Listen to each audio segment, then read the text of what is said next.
اعوذ باللہ من الشیطان الرجیم، بسم اللہ الرحمن الرحیم، ربی یسر ولا تعسر وتمم بالخیر۔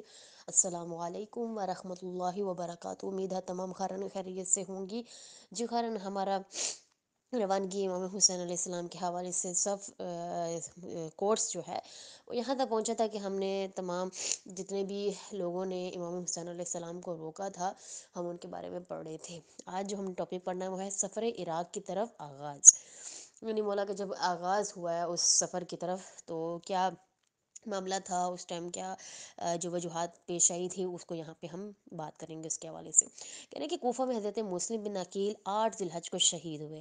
اسی دن امام حسین علیہ السلام نے عمرہ مفردہ کے اعمال انجام دے کر مکہ کو عراق کے لیے چھوڑا۔ البتہ مکہ چھوڑنے سے پہلے امام حسین علیہ السلام نے 2 کام کیے۔ ایک درد انگیز خطبہ دیا جس میں اپنی شہادت کی طرف اشارہ کیا۔ دوسرا بنی ہاشم کو ایک خط لکھا، اور مرحوم سید بن طاؤس وغیرہ نے لکھا ہے کہ جب حضرت مکہ کو چھوڑنا چاہتے تھے تو اپنے اصحاب اور محبوں اور اہل بیت میں یہ خطبہ بیان کیا: الحمدللہ وما شاء اللہ ولا قوت الا باللہ وصلی اللہ علی رسول۔ حمد و تعریف خدا کے لیے، قوت کا مالک وہی ہے، اللہ کا درود و سلام ہو اپنے رسول پر۔ خط الموت على ولد آدم مخط القلادة على الجید الفتح۔ بنی آدم پر موت ایسے حتمی ہے جیسے جوان لڑکیوں کے گلے میں ہار ہوتا ہے۔ وما اولہنی الی اسلافی اشتیاقی یعقوبی الی یوسف۔ مجھے شوق ہے کہ میں اپنے بزرگواروں یعقوب اور یوسف سے جا ملوں۔ وخیر لی مصرع انا العقی کانی بأبا وصلی تتقطعها اسلان الفلوتی بین النواوسی وکربلا۔